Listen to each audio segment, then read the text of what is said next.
Sulit na sulit yung 50 pesos na entrance dito sa Pinlac Falls. Yan. Pag mga weekdays, sakto lang yung tao. Pero pag mga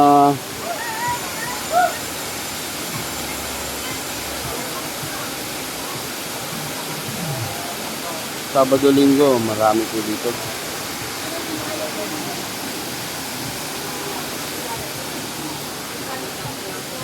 Yan.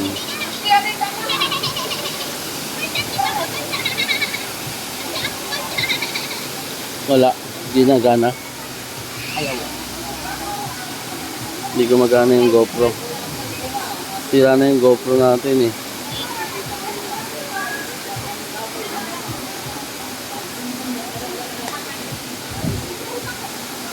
Sunod natin pupuntahan, ano naman, Hidden Paradise.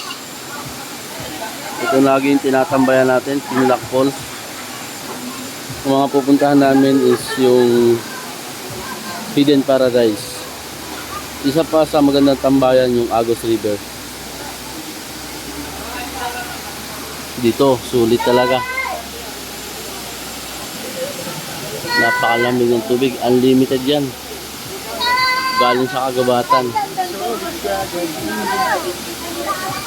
Enjoy na enjoy pati mga bata. Kaya lang sobrang lamig.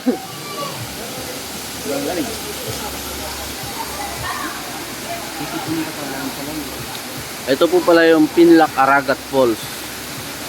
Yun yung pinakapangalan pala niya, Aragat. Mga may-ari po nito ay isa sa mga pinakamatagal na tao dito.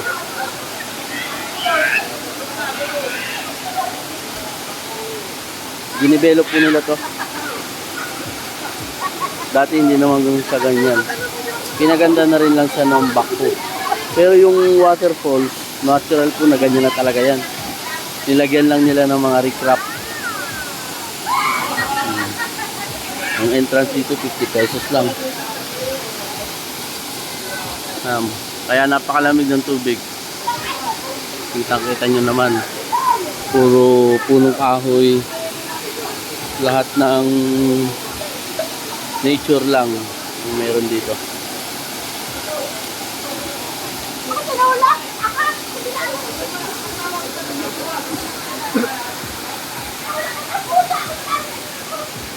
Alright.